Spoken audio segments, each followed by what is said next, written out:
Am Not a Serial Killer by Dan Wells follows teen John Cleaver as he comes to terms with the possibility that he might grow up into a serial killer. The character cast for this novel is relatively small. John is a bit antisocial and spends a lot of time alone, which means there is a lot riding on the likability of the protagonist. Personally, I enjoyed being in John Cleaver's head.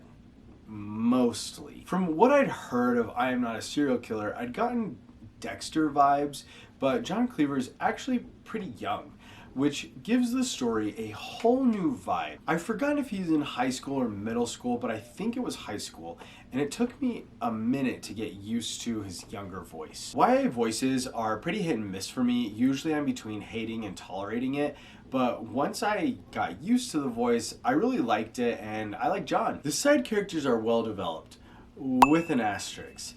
See, John is antisocial and he struggles to empathize, and we the reader are fully in that experience, not totally connecting with the other characters. But because it's from John's perspective, it works really well. I'm Not a Serial Killer is fantasy, maybe subgenre horror, but let's put another asterisk on that. It isn't something like Harry Potter, Percy Jackson, where the fantasy elements are kind of in your face. At least in this first novel, the fantasy elements are extremely limited. And limited to the point where there's only one fantasy element in the entire story. As fantasy goes, I typically want a little more, but I think for one relatively short YA novel, it works. For me, I'll need a deeper dive into those fantasy elements in the future though. The plot is fast-paced and very satisfying.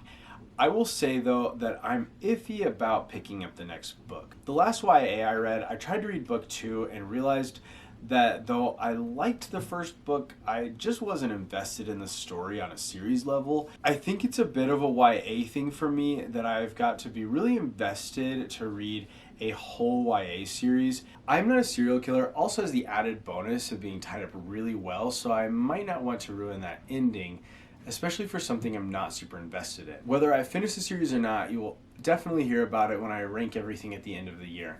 Or if I finish the entire series, I'll probably do a follow-up video, so subscribe for either of those. If you haven't subscribed and you didn't hit that like button, it's okay. I'm sure nothing bad will happen to you. After all, I'm not a serial killer.